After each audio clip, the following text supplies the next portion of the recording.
un ejemplo de rutina. Hay que hallar la divergencia y el rotor para dos campos vectoriales. En el plano primero, f flecha de x y se pone flecha porque es campo vectorial, x cuadrado y, coma y cuadrado de al x en el punto 0,1. La divergencia, fíjense que es muy sencilla. Se deriva la primera componente solamente respecto a x y la segunda solamente respecto a y.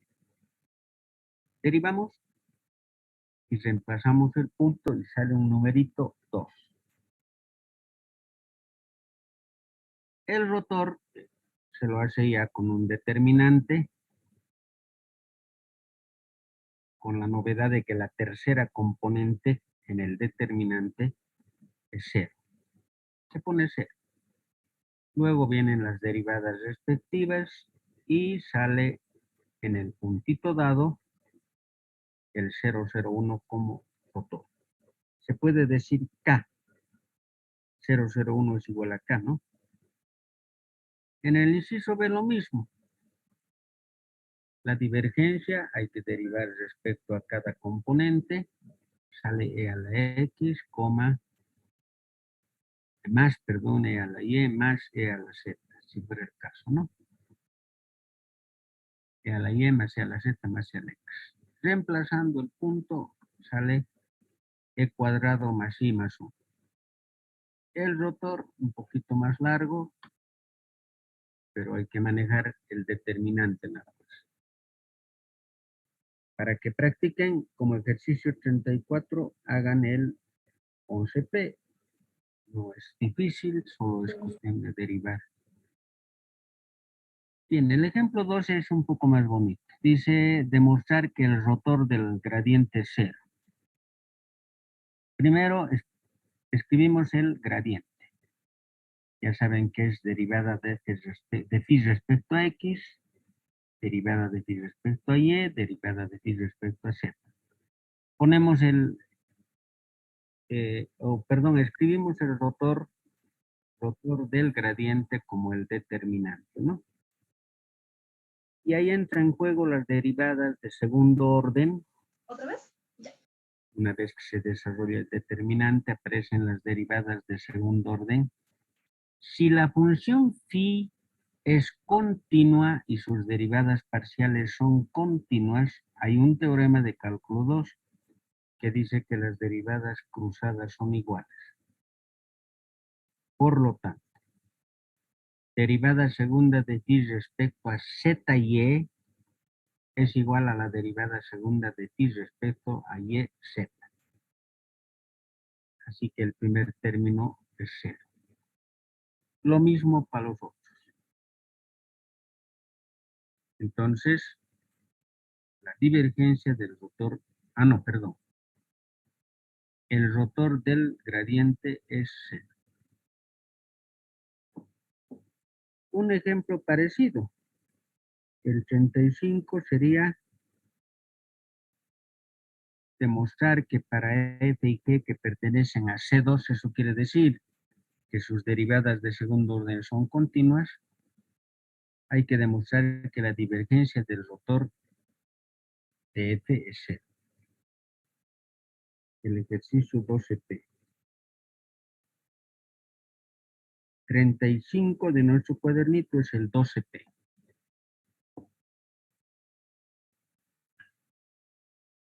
Hay otro ejercicio bonito ahí que dice que el rotor del gradiente 0 es el que hemos hecho. Ya lo hemos hecho.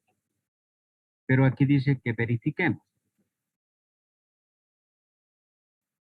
Para un campo particular. La función phi es el módulo de R.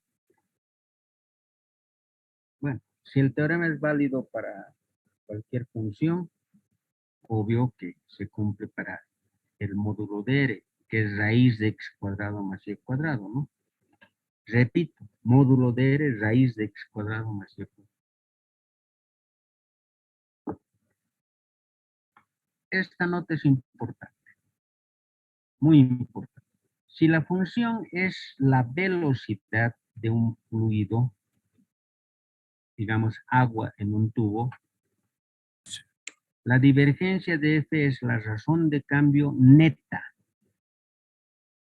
La divergencia de F es la razón de cambio neta respecto al tiempo de la masa de fluido que fluye desde el punto X y Z por unidad de volumen.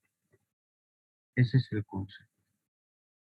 Repito, si la función fuera la velocidad del agua, ¿no? O del aire o de un gas, la divergencia es la razón de cambio neta respecto al tiempo de la masa de fluido que fluye desde el punto X y Z, que sale desde el punto X y Z por unidad de volumen. F mide la tendencia a divergir. Divergir. Divergir quiere decir escaparse, salir. Converger en realidad quiere decir concentrarse. Cuando se dice converge, se concentra al punto, las flechas. Cuando se dice diverge, se aleja del punto. Bien. Si la divergencia de un campo fuera cero, se dice que es un fluido incompresible. Incompresible. Otra nota. Si F fuera un campo vectorial de velocidades de un fluido, las partículas cercanas a X y Z tienden a girar alrededor del punto. Aquí tienen dos dibujitos de una especie de recipiente donde está girando el agua. El rotor cero quiere decir que las partículas, aun cuando giren en el recipiente, no cambian su orientación. Y si el rotor es diferente de cero, hay esa rotación de las, yo diría de las flechas, así diré mejor, ¿no? Asociadas a una partícula. O sea, la partícula puede estar moviéndose, digamos, sin que se alteren sus componentes de movimiento, cuando el rotor es diferente de cero. Gira, gira. A ver, nos imaginaremos mejor así, tal vez no les haya explicado bien. Digamos, en un recipiente tenemos líquido, está circulando, está girando, el líquido está dando vuelta en una especie de torbellino. Si el rotor es cero, no es, no es el problema de que gire como torbellino, sino de las partículas. Van girando en el torbellino, pero no cambia su orientación, digamos. En cambio, cuando el rotor es diferente de cero, cambia la orientación, pero de las partículas, aunque sigan en el mismo torbellino.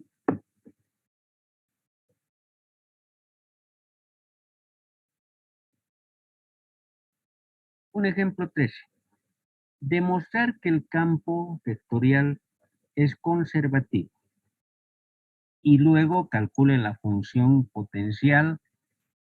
¿Cuál es la función potencial? Aquella que cumple que el gradiente de phi coincide con el f que hemos dado, siempre y cuando sea conservativo. ¿Cómo se verifica que un campo es conservativo?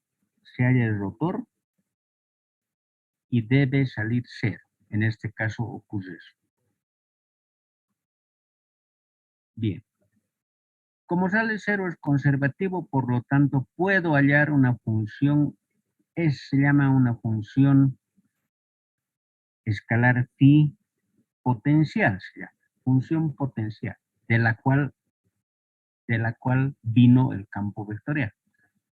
Entonces igualo el campo dado al gradiente.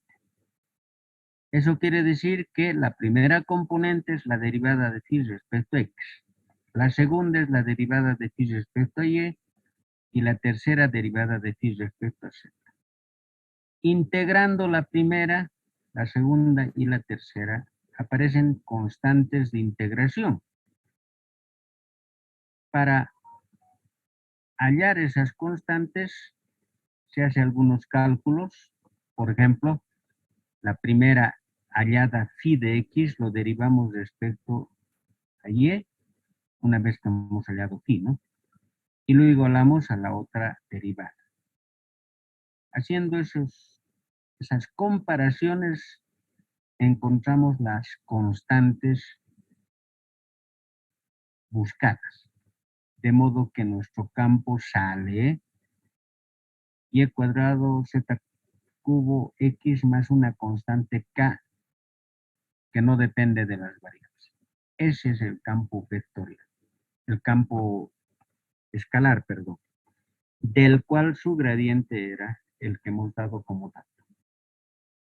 Como hay que practicar siempre, pónganle ejercicio 36. A ver, jueguen un poquito con las constantes para hacer el 13P. Vean cómo se juega con las constantes.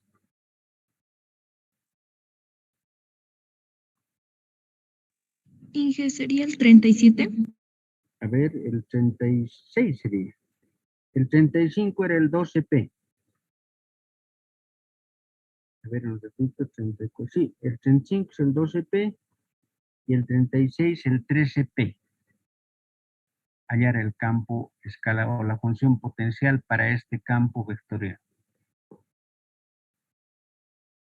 El ejemplo 14 no es tan, ya lo hemos hecho en realidad. Hallar la divergencia del gradiente es ni más ni menos hallar la ecuación diferencial de Laplace, ¿no? La divergencia del gradiente es el laplaciano. Solo es cuestión de hacer las derivadas de segundo orden. Este ejercicio es más bonito, el 14P. Demostrar que el laplaciano de 1 sobre R es 0. ¿Qué es R? El módulo del vector R, raíz de x cuadrado más y cuadrado más z cuadrado. Ese sería el ejercicio 37, el 14P. Tienen harta tarea. Bien. El 15 ya es una demostración de uno de los teoremas que hemos anotado. La divergencia de phi es escalar, f es vector, obvio, se lo puede considerar como un producto, derivada de un producto, pero respetando al operador. ¿Por qué digo respetando? Porque si aplico el operador nabla a phi, no puede ser más que gradiente. Punto F. Ahora el phi a un ladito, y si aplico el nabla a f, no puede ser más que divergencia, porque estamos hallando la divergencia. ¿No ve? No puedo poner divergencia de phi. No hay. Phi es escalar. Creo que está claro, ¿no? Primero se aplica el operador nabla a phi como si fuera un gradiente, como que es un gradiente. Punto F. Es decir, producto escalar F. Y luego phi por el gradiente por la divergencia, perdón, de F, no gradiente, divergencia. Si fuera rotor, jóvenes, aquí en vez del redondito rotor, lo propio, pero se respeta. Sería gradiente de phi por F, phi por rotor de F. Bien. La demostración es la siguiente. F va a ser F1, F2, F3. Campo vectorial de 3 variables, pero no hay que anotar las variables para no complicar la demostración. Y la divergencia ya hemos dicho que está formada por las 3 derivadas parciales. Derivada de phi F1, derivada de phi F2, derivada de phi F3. Cada una de estas es un producto de funciones escalares. F1 es escalar, ¿no? Y se usan las reglas de derivación de producto conocidas por ustedes. Luego se hace alguna agrupación conveniente y aparece el gradiente de phi punto f. Y phi por la divergencia de f. Esa es la demostración. Lo mismo harían si fuera el rotor, por si acaso, ¿no? Pero con un poquito más de cuidado porque ahí entra el determinante.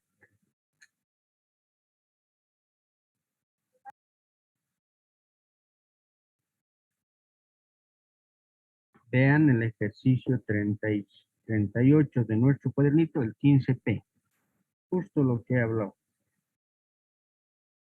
Rotor de phi.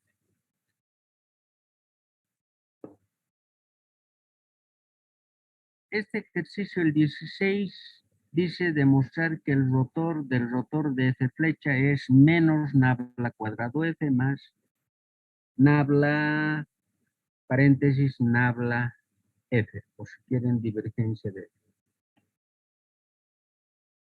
Miren, una demostración bien interesante es aprovechar del producto triple mixto. No, del producto triple vectorial. O sea, asimilarlo al producto triple vectorial. En vez del primer nabla, en vez de A, el primer nabla, en vez de B, el segundo nabla, y en vez de C, F. Recordando la formulita cap menos bac del producto doble vectorial. Triple vectorial se dice porque es tres vectores. Ya. Aplicando esa formulita cap menos bac sería nabla, perdón, F punto nabla, nabla de nuevo, menos nabla punto nabla F, asimilando a la fórmula K menos BAC.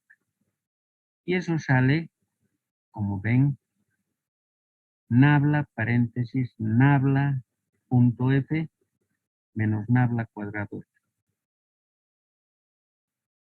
Una demostración un poco, ¿cómo podemos decir? Bueno, simple, pero medio darse cuenta de que hay que manejar el producto triple vectorial, medio complicado, ¿no? Si lo hiciéramos por componentes, no hay problema. En vez de F tendrían que poner F1, F2, F3, hallar el rotor, y de ese resultado volver a hallar el rotor. Y a la derecha tendríamos que hallar medio curioso, ¿no? El laplaciano de un campo vectorial. Pero se puede aplicar el operador laplaciano a un campo vectorial. Sí, por ese lado también se puede decir, pero es más, tal vez más entendible.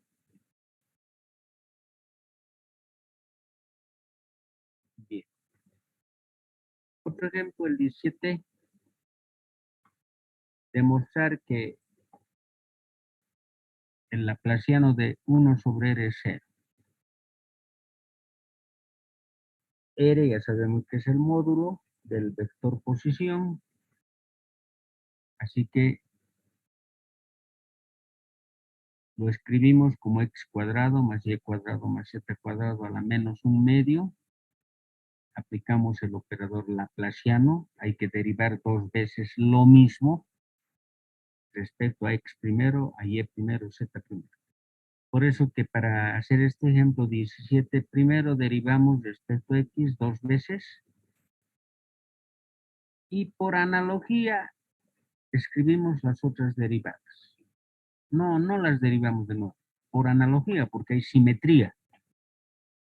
X cuadrado más y cuadrado más z cuadrado, ¿no ve? Sumando, evidentemente sale 0.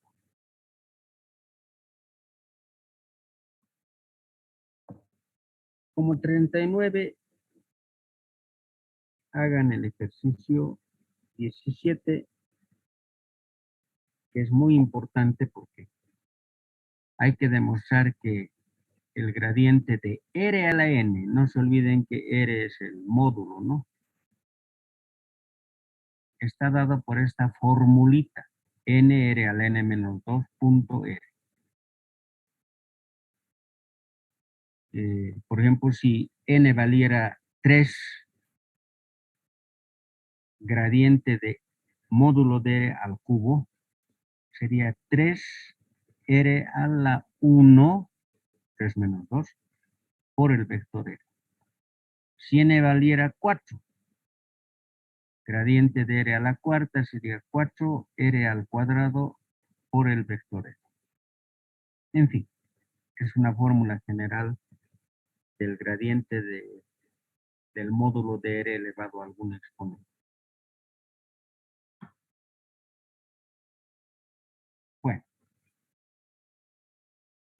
pueden hacer para acabar estos ejercicios.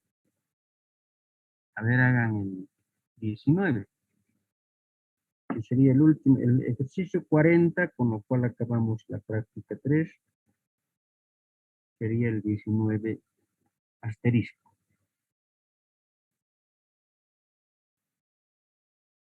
Muy bien. Entonces, con eso hemos acabado el capítulo de funciones vectoriales de variable vectorial, básicamente gradiente, divergencia y rotor. He llamado lista el otro día, perdón. El martes llamé lista, o me faltaba algo. ingeniero. Inge. Sí. Sí. Inge. Ya, entonces quedamos en esto. La próxima clase ya empezamos el capítulo de integrales. Vayan siempre haciendo su practiquita, poco a poco, con hartos ejercicios. Hay que trabajar poco a poco. Nos vemos el martes. Hasta luego, ingeniero. Hasta Gracias. luego.